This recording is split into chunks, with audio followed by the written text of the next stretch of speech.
Hey everyone guys, welcome back to my channel. कैसे हो आप सभी लोग। जैसा कि कुछ टाइम पहले मैंने आपके साथ एक वीडियो शेयर किया था जिसमें मैंने आपको बताया था कि कुछ स्पेशल मैं करने जा रही हूँ एंड मेरा एक बकेट लिस्ट पूरा होने वाला है। या मैंने आपके साथ शेयर किया था कि मैं कुछ शुरू करने जा रही हूँ। तो फाइनली वो चीज़ हो गई है एंड अभी मैं वहीं पे ही बैठी हूँ। बेसिकली मैं अभी अपने ऑफिस में बैठी हूँ एंड कुछ क्लिप्स मैंने स्टार्टिंग में डाली थी तो उससे आप समझ गए होंगे कि मैंने खोला है अपना एक पैथोलॉजी कलेक्शन सेंटर या पैथोलॉजी लैब भी आप कह सकते हो। या बेसिकली मैंने एक लैब की फ्रेंचाइजी ली है, रेडक्लिफ लैब। आपको पता होगा ऑल ओवर इंडिया की लैब है। रेडक्लिफ ब्रांड का नाम है, रेडक्लिफ लैब। इसका मैंने कलेक्शन सेंटर ओपन किया है देहरादून में। मैं काफ़ी टाइम से प्लान कर रही थी कि मुझे एक कलेक्शन सेंटर ओपन करना है या फिर मुझे एक पैथोलॉजी लैब ओपन करना है। सो क्योंकि मेरे पास लाइसेंस है एंड जिन लोगों को नहीं पता उनको मैं बता दूं कि मैं पैथोलॉजिस्ट हूँ, मैंने वही कोर्स किया है। तो मेरे पास लाइसेंस भी है। तो मैंने सोचा था कि मैंने शादी के बाद सोचा था कि मैं अपना स्टार्टअप मतलब मुंबई में करूँगी या फिर अपना लैब खोलूँगी मुंबई में। अब बहुत सारे लोग सोचेंगे कि मुंबई में क्यों नहीं किया, मतलब तुम्हारी शादी हो गई है, तुम मुंबई में रहते हो, लेकिन देहरादून में क्यों ओपन किया, दिस एंड दैट। तो आज की वीडियो में मैं आपके सारे सवालों के जवाब देने वाली हूँ। सारी मतलब मैं आपको बताने वाली हूँ कि मैंने यहाँ पे क्यों अपना स्टार्टअप किया, मुंबई में क्यों नहीं किया एंड ऑल एवरीथिंग। इतने टाइम से क्यों बिजी चल रही थी, वीडियोस भी नहीं आ रही थी, सब कुछ मैं आपको बताती हूँ। बेसिकली जब मेरी शादी हो गई थी ना, मतलब मैं काफ़ी टाइम से प्लान कर रही थी, शादी के पहले से भी प्लान कर रही थी कि मैं किसी ब्रांड की फ्रेंचाइजी लूँगी या मैं एक लैब ओपन करूँगी, एक लैब का सेटअप डालूँगी देहरादून में। तो पहले तो एक लैब का सेटअप डालने के लिए बहुत ज़्यादा आपको इन्वेस्टमेंट चाहिए रहती है, एक बिग इन्वेस्टमेंट चाहिए रहती है, ये चीज़ आपको पता होगा। और ऊपर से आज की डेट में कितनी महंगाई हो गई है, हर चीज़ कितना महंगा आ रहा है, furniture and all everything. Like furniture हो, आपका सेटअप, मतलब बहुत सी चीज़ें चाहिए भाई। रेंट ही कितना ज़्यादा महंगा हो चुका है, चाहे आप शॉप पे रेंट पे लो शॉप, चाहे आप लीज पे लो, चाहे आप परचेस करो, लाइक कुछ भी है, अलग सब कुछ इतना महंगा हो गया है। तो उसके लिए आपको पूरा एक बजट बनाना पड़ता है कि अगर आपको कुछ भी स्टार्टअप करना है, आपका बिजनेस है जो भी है, तो वो चीज़ है। तो मैं ना काफ़ी टाइम से सोच रही थी कि यार मैं अपना एक कलेक्शन सेंटर ओपन करती हूँ। तो जब शादी हुई थी ना, तो पहले मैंने सोचा, मतलब शादी के पहले तो I was doing job Dehradun में, तो तब तो पॉसिबल नहीं था, मैं जॉब में बिजी थी। फिर जब मैंने जॉब छोड़ी उसके बाद शादी वगैरह में मैं बिजी हो गई। फिर मैंने सोचा मैं शादी के बाद मैं मुंबई शिफ्ट हो जाऊँगी, तो मैं मुंबई में कर लूँगी अपना लैब कलेक्शन सेंटर या जो भी है। लेकिन जब मैं शादी के बाद मुंबई गई, तो बहुत सी चीज़ें हैं, मतलब तुम एक शहर से दूसरे शहर में जा रहे हो, एक राज्य से दूसरे राज्य में जा रहे हो, है ना? तो हर एक स्टेट का अपना रूल होता है या हर एक स्टेट का अपना एक मार्केट होता है, हर एक स्टेट में कंपनीज़ होती है जो वहाँ पे चलती हैं। और देहरादून में मैं काफ़ी टाइम से रह रही हूँ, मतलब मैं 2016 में यहाँ पे आ गई थी देहरादून में, जब मैं मतलब आफ्टर 12th आई थी यहाँ पे। एंड आफ्टर 12th मैंने यहाँ पे कॉलेज वगैरह किया, अपना पैथोलॉजी की पढ़ाई पूरी करी, पढ़ाई वगैरह के लिए अभी भी मेरी पढ़ाई चालू है आगे की। लेकिन मतलब यहाँ पे मैंने किया, मैंने यहाँ पे ट्रेनिंग वगैरह करी, फिर मैंने यहाँ पे जॉब वगैरह स्टार्ट करी। तो उसके बाद ही मैं शिफ्ट हुई, मतलब मुंबई शादी के बाद।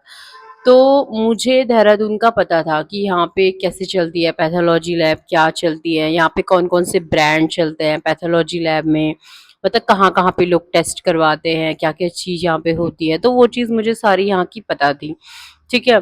तो जब मैं बॉम्बे गई तो वहाँ पे चीज़ें, बहुत सारी चीज़ें वहाँ पे अलग हैं, मतलब हर एक स्टेट का अलग सिस्टम होता है। वहाँ पे ये लैब नहीं चलती है जो यहाँ पे चलती है। यहाँ पे अलग ब्रांड फेमस है, वहाँ पे अलग ब्रांड फेमस है ना? तो वो चीज़ है, तो वो चीज़ मैंने नोटिस की। दूसरा लाइक वहाँ पे जॉब करने के लिए मुझे और भी अलग-अलग सर्टिफ़िकेट चाहिए थे, यहाँ पे अलग, मतलब वो चीज़ है। और वहाँ पे की मेरी लोकेलिटी भी नहीं है, मतलब मेरा जो आधार कार्ड है वो बेसिकली उत्तराखंड का ही है, क्योंकि मैं उत्तराखंड से ही हूँ, तो मेरा लोकल आधार कार्ड है, ठीक है? बहुत सी चीज़ें, खैर पेपर वर्क तो हो जाता है, बाद में आप चेंज वगैरह करा सकते हो जो भी है। बट और भी चीज़ें मैंने नोटिस करी थी जब हम मतलब बॉम्बे शिफ्ट हुए थे शादी के बाद। तो फिर क्या हुआ कि मैंने डिसाइड किया कि जो मेरी आगे की बची-कुची पढ़ाई है, लाइक मेरी मास्टर्स एंड मेरी पीएचडी, वो मैं देहरादून से करूँगी। लाइक बॉम्बे में भी मैंने ट्राई किया था, ट्राई इन द सेंस वहाँ पे जो भी कॉलेजेस मैंने सर्च किए थे मेरी आगे की पढ़ाई करने के लिए, क्योंकि मैंने ना यहाँ पे पूरी पढ़ाई नहीं करी थी। जब मेरा बैचलर्स वगैरह हो गया था ना देहरादून में, उसके बाद मैंने 1 साल की ट्रेनिंग करी थी, इंटर्नशिप, एंड उसके बाद मैंने कुछ टाइम के लिए पढ़ाई से ब्रेक ले लिया था। और जब मैंने ब्रेक लिया ना, उसके बाद मैंने जॉब करी थी देहरादून के काफ़ी लैब में, मैंने जॉब करी है, हॉस्पिटल में जॉब करी है। तो जब मैंने जॉब वगैरह करी ना, तो तब एक बार आपको पता है, जो लोगों ने पढ़ाई के बीच में जॉब करी होगी उनको पता है ये चीज़ कि एक बार अब अगर आपने पैसा कमाना सीख लिया, अगर आपने एक बार नौकरी करना सीख लिया, पैसा कमाना सीख लिया, या आपने एक बार जॉब के फील्ड में चले गए, तो पढ़ाई डिस्टर्ब हो जाती है। पढ़ाई और जॉब को एक साथ मैनेज करना थोड़ा-सा प्रॉब्लमैटिक हो जाता है। मतलब ऐसा हो जाता है कि आप जॉब करो, पढ़ाई करो, थोड़ा वो चीज़ें हो जाती हैं। तो वही था, तो तब मैंने आगे की पढ़ाई कंटिन्यू नहीं करी थी, तब मैंने मास्टर्स में एडमिशन नहीं लिया था। मैंने सोचा कुछ साल जॉब करती हूँ, थोड़ा जॉब का एक्सपीरियंस लेती हूँ, थोड़ा फील्ड वर्क का एक्सपीरियंस लेती हूँ, लैब का एक्सपीरियंस लेती हूँ, मार्केटिंग का एक्सपीरियंस लेती हूँ। उसके बाद मैं आगे की पढ़ाई कंटिन्यू करूँगी, क्योंकि तब मुझे ऐसे पता नहीं था कि अभी शादी हो जाएगी कुछ टाइम बाद, तो वो चीज़ें पहले पता नहीं होती है ना। तो मेरा उस तरीके से अपना माइंड सेट कर रखा था कि अभी कुछ टाइम साल जॉब का एक्सपीरियंस लेके फिर कंटिन्यू कर लूँगी बीच में पढ़ाई, फिर उसके बाद वो चीज़ है।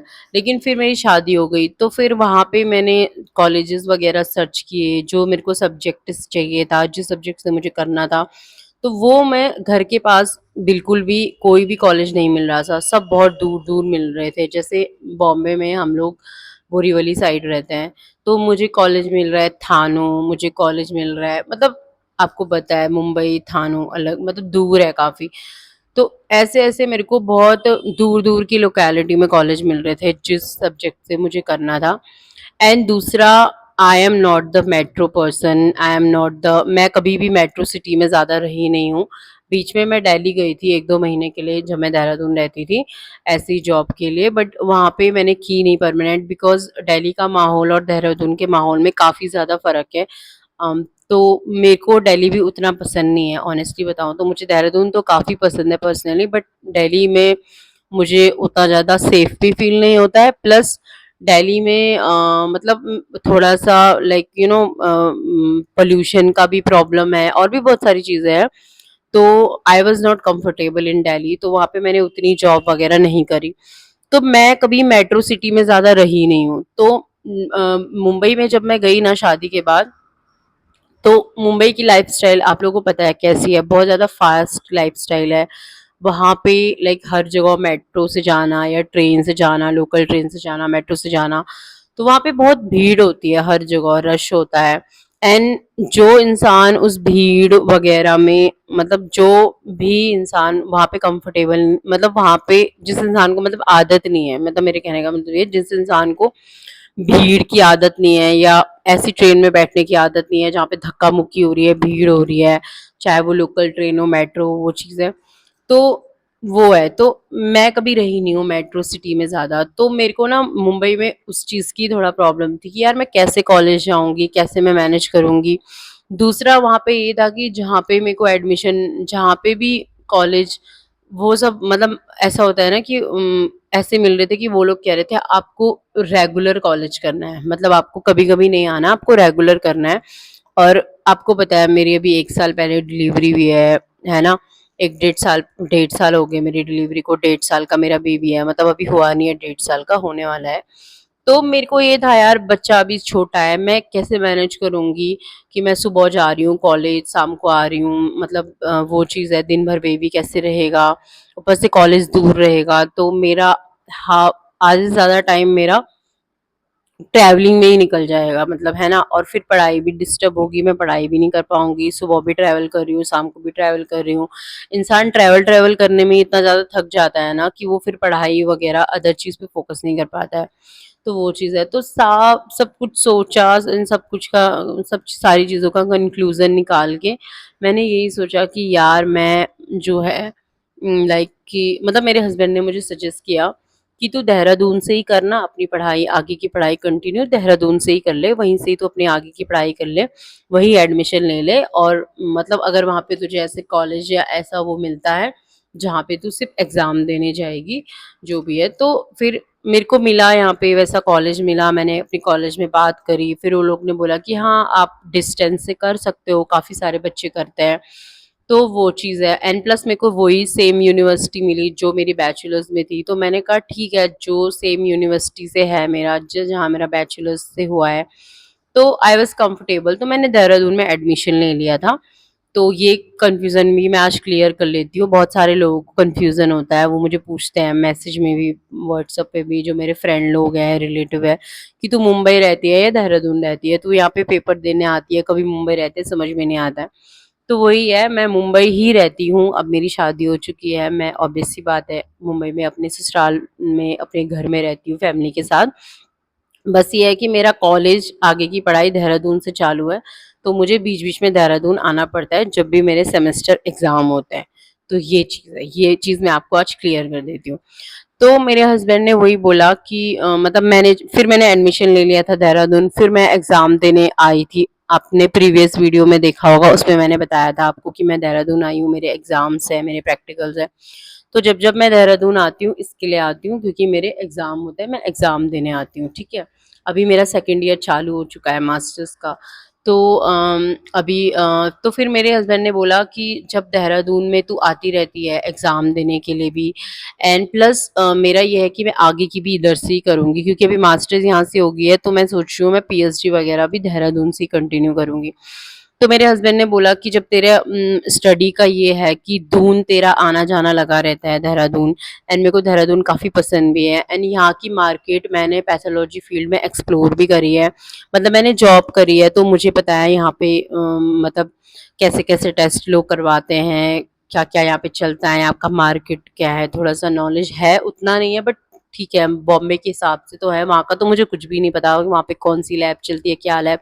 वहाँ पे अगर मुझे अपना स्टार्टअप करना होता ना, तो उसके लिए वहाँ पे मुझे कम से कम 2-3 साल जॉब करनी पड़ती, वहाँ का समझने के लिए कि वहाँ पे कैसा मार्केट चलता है, क्या चलता है, क्या कौन-सी लैब चलती है वगैरह-वगैरह। प्लस आपको पता है मुंबई सिटी कितनी ज़्यादा एक्सपेंसिव सिटी है। वहाँ पे कुछ स्टार्टअप करने के लिए आपको कितना ज़्यादा बिग इन्वेस्टमेंट चाहिए, कितना ज़्यादा आपको रेंट चाहिए हर महीने देने के लिए, हर चीज़ में वहाँ पे काफ़ी ज़्यादा एक्सपेंसिव है एज़ कम्पेयर टू देहरादून। ख़ैर अब देहरादून में भी काफ़ी ज़्यादा एक्सपेंसिव हो चुका है। पहले जब मैं यहाँ पे रहती थी तो चीज़ें इतनी ज़्यादा महँगी नहीं थी, रेंट इतना ज़्यादा नहीं था। देहरादून पहले से काफ़ी ज़्यादा चेंज हो चुका है। अब यहाँ पे रेंट भी बहुत ज़्यादा है, चीज़ें बहुत ज़्यादा चेंज हो चुकी है, मतलब एक्सपेंसिव हो चुकी हैं। मतलब अब यहाँ पे पहले जैसे नहीं रहा। पर ये है कि अभी भी उतना तो नहीं है, बॉम्बे के मुताबिक तो उतना नहीं है, वहाँ पे तो बहुत ही ज़्यादा एक्सपेंसिव है। तो वो चीज़ है, तो मेरे हस्बैंड ने मुझे बोला कि जब तू देहरादून से तेरा कॉलेज चल रहा है, तू पढ़ाई करने वहाँ पे आती रहेगी, तो उससे अच्छा अपना स्टार्टअप भी तू देहरादून में ही डाल दे, है ना? क्योंकि तेरा लाइसेंस भी वहीं का है, मैंने पढ़ाई भी यहीं से की है, मेरे पास जो डिग्री वगैरह, मेरे जितने भी सर्टिफ़िकेट हैं, डिग्री है, लैब से रिलेटेड लाइसेंस है, सब मेरा देहरादून का ही है। तो फिर हमने सोचा कि चलो अगर ऐसा है, तो हम यही करते हैं, हम देहरादून में ही अपना स्टार्टअप डालते हैं। तो स्टार्टिंग में आई वाज़ नॉट मतलब श्योर कि कौन से ब्रांड की फ्रेंचाइज़ी लूँ, कैसे क्या करूँ वगैरह-वगैरह। तो मैंने बहुत सर्च किया, मार्केट एक्सप्लोर की, बहुत मतलब जब मेरे एग्ज़ाम हो गए थे, तो उसके बाद हम यही चीज़ों में लगे हुए थे। बहुत जगह हम घूमे, रेंट के लिए शॉप ढूँढी, शॉप नहीं मिल रही थी। बहुत जगह हमने सर्च किया, फिर बड़ी मुश्किल से हमको शॉप मिली। फिर शॉप में बहुत सारा काम करवाया, लाइक ग्लास का डोर लगवाना, एसी लगवाना, पेंट करवाना, बहुत सा हमने काम करवाया शॉप में। फिर उसके बाद ही मैंने सोचा मैं सबके साथ शेयर करूँगी, जब मेरा एकदम फिक्स हो जाएगा ना कि हाँ, मैंने स्टार्टअप खोल दिया अपना या जो भी है। जब मेरी सारी चीज़ें सॉर्ट आउट हो जाएगी, उसके बाद ही मैं अपनी मतलब यूट्यूब ऑडियंस के साथ या अपने रिलेटिव्स के साथ या किसी के साथ भी मैं तभी शेयर करूँगी, तो मेरा ये था। तो इसके लिए भी मैंने अभी तक किसी को बताया नहीं था अपने काम। तो फिर ये चीज़ थी, इसलिए मैंने मतलब देहरादून में स्टार्ट किया अपना सेटअप। एंड इस चीज़ में मेरे हस्बैंड ने मुझे बहुत ज़्यादा सपोर्ट किया। लाइक उन्होंने मुझे एक बार भी नहीं बोला कि तू यहाँ पे मत कर, मुंबई में कर, है ना, यहाँ पे। मतलब मायका ही समझ लो, मेरा मायका ही हुआ। वैसे तो मेरा मायका रुद्रप्रयाग है, जहाँ पे मेरे पेरेंट्स रहते हैं, चोपता में। बट यहाँ पे मेरा भाई रहता है और मेरे पेरेंट्स भी आते रहते हैं। यहाँ पे भी हमारा फ्लैट है। पहले मैं भी यहीं रहती थी, तो मैं देहरादून को एज़ अ मायका ही बोलती हूँ। मतलब मैं एज़ अ मायका ही कंसीडर करती हूँ देहरादून को। तो उन्होंने उस चीज़ के लिए भी मेरे को काफ़ी ज़्यादा सपोर्ट किया। उन्होंने बोला नहीं, तेरे को जहाँ से भी करना है तू कर, अगर तेरे को करनी है खुद की लैब, तेरा लाइसेंस है उसका यूज़ कर, तेरे पास सर्टिफिकेट है ना, इतने सारे सर्टिफिकेट रखे हैं उनका यूज़ कर। अगर तू कर सकती है देहरादून से अपना स्टार्टअप मैनेज, तो तू कर। तो आई वाज़ लाइक कि चलो रिस्क लेके देख लेते हैं, है ना। और मुझे हमेशा से था कि मुझे करना है अपना कुछ ना कुछ चीज़ स्टार्ट, और ये मेरी बकेट लिस्ट में था। इसीलिए मैंने बोला था स्टार्टिंग में कि मेरी बकेट लिस्ट की एक चीज़ पूरी हो चुकी है, क्योंकि ये चीज़ मेरे माइंड में काफ़ी पहले से थी कि मुझे लाइफ टाइम जॉब नहीं करनी है। मेरे को अपना कुछ ना कुछ सेटअप करना है। भले ही ये अभी फ्रेंचाइज़ी है, ये प्रॉपर मेरा अपना नहीं है, बट मेरा अपना सेटअप है, मेरा अपना कलेक्शन सेंटर है। एंड स्टार्टिंग एक छोटी सी पॉइंट से ही होती है। मतलब ये एक जस्ट एक फर्स्ट स्टेप है, एक छोटी सी सीढ़ी है। सो आगे भी मैं इस चीज़ को, मतलब फ्यूचर में मैं अपना कुछ बड़ा करूँगी, तो बट पहले इंसान फर्स्ट स्टेप लेता है, धीरे-धीरे तभी आगे बढ़ता है। सो पहले हमने डिसाइड किया था कि हम अपना पूरा स्टार्टिंग से पूरा सेटअप अपना करते हैं, लाइक अपनी लैब करते हैं। बट फिर हमने सोचा कि मैं बॉम्बे चले जाऊँगी, तो अगर अपनी लैब करनी है तो उतने सारे डिपार्टमेंट के लिए उतने सारा स्टाफ भी रखना पड़ता है, प्लस उतनी सारी मशीनरी भी रखनी पड़ती है, एंड आपको खुद होना पड़ता है सारा काम मैनेज करने के लिए। सो इस वजह से मैंने सोचा कि अभी मैं फ्रेंचाइज़ी करती हूँ, एक छोटा-सा स्टेप लेती हूँ, बाकी की चीज़ें मैं धीरे-धीरे बाद में करूँगी। सो या दैट्स इट गाइज़, वीडियो ज़्यादा लंबी हो जाएगी, इसलिए इन शॉर्ट बाकी मैं आपको अपना कलेक्शन सेंटर का एड्रेस मेंशन कर दूँगी स्क्रीन पे। आप देख सकते हो, मतलब एड्रेस में आप आके टेस्ट करवा सकते हो। इन केस आ नहीं सकते तो मैं होम कलेक्शन भी प्रोवाइड करवा दूँगी। आप होम कलेक्शन करवा सकते हो, घर से टेस्ट करवा सकते हो। बाकी हमारे काफ़ी ज़्यादा ऑफ़र्स चल रहे हैं, हमारे संडे में हमारा कैंप भी होने वाला है। So I am just waiting for that. मैं पूरा वीडियो, मतलब मेरे को जितना टाइम मिलेगा मैं उतनी वीडियो ही शूट कर पाऊँगी और उतना ही आपसे शेयर कर पाऊँगी, पूरा नहीं कर पाऊँगी। सो या दैट्स इट अभी के लिए तो। And stay tune because I am gonna give you more content and more video जब तक मैं यहाँ पे हूँ। सो या मैं एड्रेस मेंशन कर दूँगी, आप आ सकते हो, टेस्ट करवा सकते हो। एंड मैं उसमें नीचे कॉन्टैक्ट नंबर, एड्रेस सब कुछ डाल दूँगी। बाकी मैं आप लोग के साथ पूरा वीडियो शेयर करूँगी इंस्टाग्राम पे भी एंड यूट्यूब पे भी, जब मेरी पूरी ब्रांडिंग हो जाएगी एंड मेरा ऑफिस प्रॉपर ऑफिस लगेगा। अभी भी ऑफिस लग रहा है, लेकिन अभी काफ़ी ज़्यादा खाली-खाली लग रहा है, क्योंकि सामान इसमें कंपनी का भी आया नहीं है। अभी सिर्फ़ वही सामान है जो मेरा फर्नीचर एंड ऑल है। सो या and I am also so happy because मेरी एक बकेट लिस्ट पूरी हो चुकी है एंड आगे भी बहुत सी चीज़ें करनी है लाइफ में। बट उसमें से एक छोटी-सी चीज़ अभी कंप्लीट हो गई है। सो उसके लिए I am very happy and आने वाली चीज़ों के लिए I am excited and I am so nervous also कि कैसे होगा, क्या होगा, मैं बॉम्बे चली जाऊँगी, कैसे मैनेज करूँगी बिज़नेस वगैरह, स्टाफ कर पाएगा, नहीं कर पाएगा, मेरी एक्सपेक्टेशन काफ़ी ज़्यादा हैं। सो देखते हैं क्या होता है, मतलब कैसे हमारा काम मैनेज होता है। सो या that's it. Thank you so much guys for watching this video. Make sure to subscribe it and share this video, like करो, and I will see you in the next video.